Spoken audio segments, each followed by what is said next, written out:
فظلام ثم نور وحياة من بعد هون.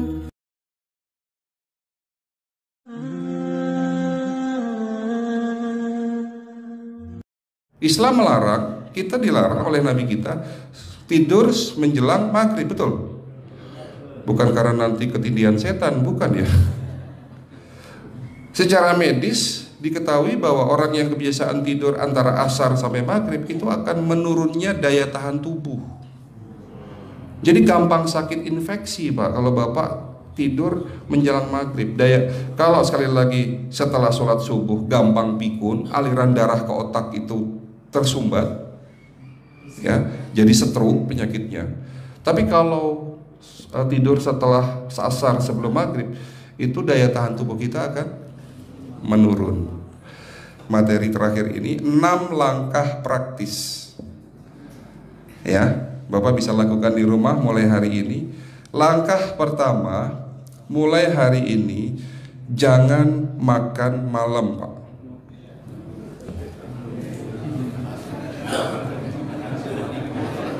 Ya, ala bisa karena biasa. Memang awalnya sulit, yang sudah kebiasaan makan malam itu sulit. Alasannya nanti nggak bisa tidur dok, betul ya? Nanti perutnya kembung, mual dan sebagainya. Itu karena kebiasaan. Dulu pun saya begitu. Tapi kalau sekali-sekali boleh Pak.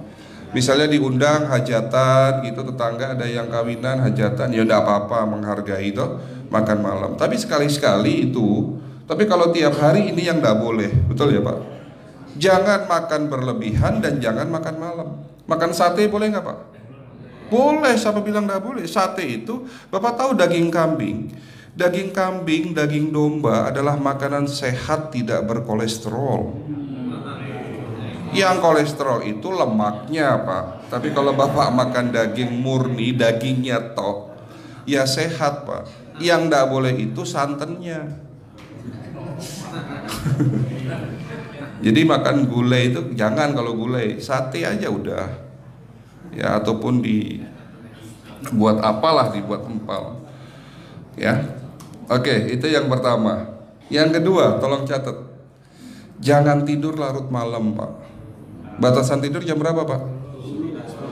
Jam 11 paling telat. Jadi jam 10 harus sudah tidur. Kenapa? Apa penjelasan medisnya? Orang yang tidur di atas jam 11 akan terganggu fungsi livernya Pak. Dimana liver kita ini fungsinya banyak. Ya, ada 500 fungsi liver loh Pak. Fungsi jantung ada berapa Pak? Fungsi jantung 1. Fungsi jantung tugasnya untuk mompa darah. Fungsi ginjal ada berapa? 2. Absorpsi dan filtrasi. Fungsi liver 500 fungsi. Jadi organ yang paling berat dalam tubuh kita kerjanya adalah liver. Liver akan rusak manakala kalau kita tidur di atas jam 11 malam. Berarti 500 fungsi liver bisa rusak Pak. Ini salah satu penyebab diabetes. Bukan hanya kerusakan pankreas, tapi rusaknya liver bisa jadi penyakit diabetes Pak.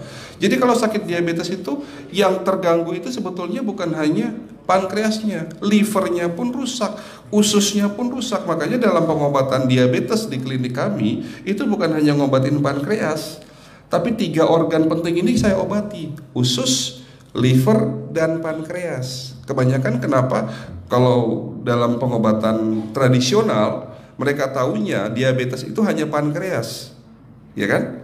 Tapi di sini dalam pengobatan holistik, orang yang kena liver itu 3 organ ini pasti rusak: usus, liver, dan pankreas. Salah satu penyebab dari kerusakan liver akibat kebiasaan tidur larut malam. Jadi salah satu penyebab diabetes pun bisa karena tidur larut malam. Ya, batasan tidur jam berapa? Sekali lagi, jam 11 harus sudah tidur pulas. Jadi jam 10, setengah 11 paling lambat kita harus tidur pulas. Nanti setelah jam 1 boleh bangun. Yang penting jam 11 sampai jam 1 ini harus tidur pulas. Jadi kalau Bapak mau sholat tahajud jam 2, setengah 3 ya monggo, ya. Oke, itu yang kedua. Yang ketiga, air putih Pak dijaga 2 liter sehari. Bagaimana cara minumnya yang baik? Rasulullah sudah ngajarin kita ada 6 sunnah. Harus duduk, pakai tangan kanan, seteguk demi seteguk, membaca basmalah di saat minum, diakhiri dengan alhamdulillah, kan begitu. Ya, pagi hari minum 1 gelas, bangun tidur sebelum sholat subuh. Setelah sholat subuh boleh teh, tapi juga dibilas dengan 1 gelas air putih. Sebelum mandi nanti Pak, minum air hangat. Kalau Bapak mandinya pakai air dingin boleh, tapi sebelum mandi minum air hangat, biar tubuh kita ini jangan terlalu dingin di saat kita kena air dingin. Sampai maghrib pastikan 2 liter sudah masuk dalam tubuh kita. Malam mau tidur, tolong perhatikan Ibu ya, malam mau tidur jangan banyak-banyak minum. Nggak boleh minum malam itu segelas sampai 2 gelas mau tidur. Cukup seteguk 2 teguk saja. Karena kalau sampai kita minum mau tidur 1 gelas besar, ginjalnya malah rusak Pak. Ya. Oke, itu yang ketiga. Yang keempat, puasa. Lakukan puasa secara rutin, insya Allah kita sehat. Nah, untuk penjelasan atau materi puasa nanti bisa hubungin staf saya.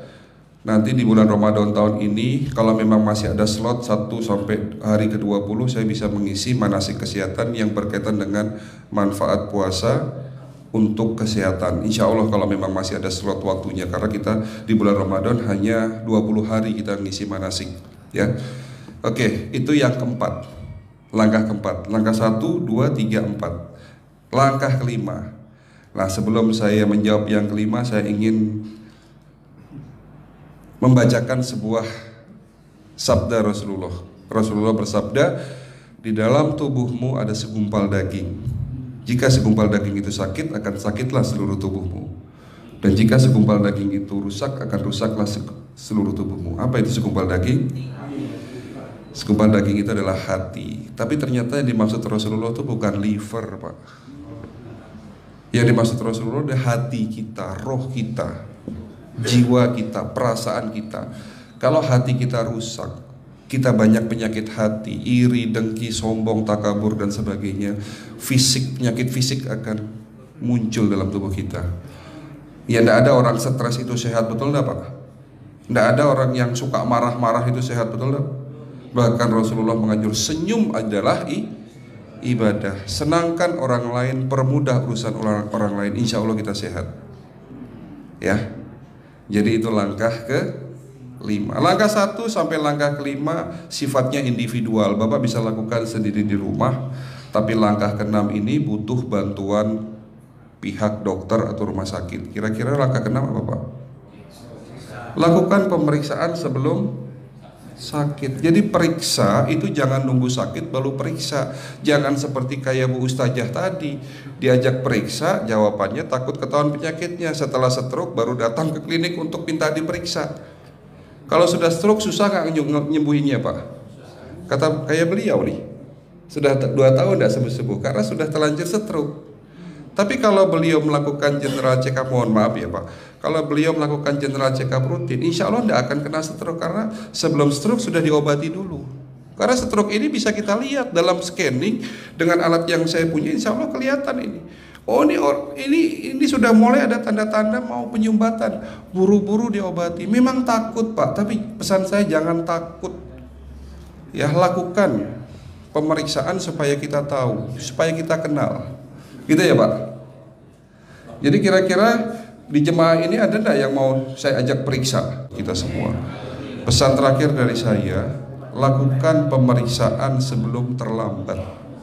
Ini pesan saya dan pesan seluruh dokter di dunia sebetulnya. Lakukan pemeriksaan sebelum terlambat.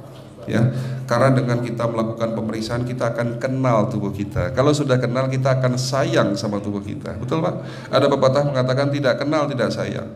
Cukup sekian dari saya. Mohon maaf kalau penyampaian kami kurang baik. Akhirul kalam, wabillahi taufiq wal hidayah. Wassalamualaikum warahmatullahi wabarakatuh.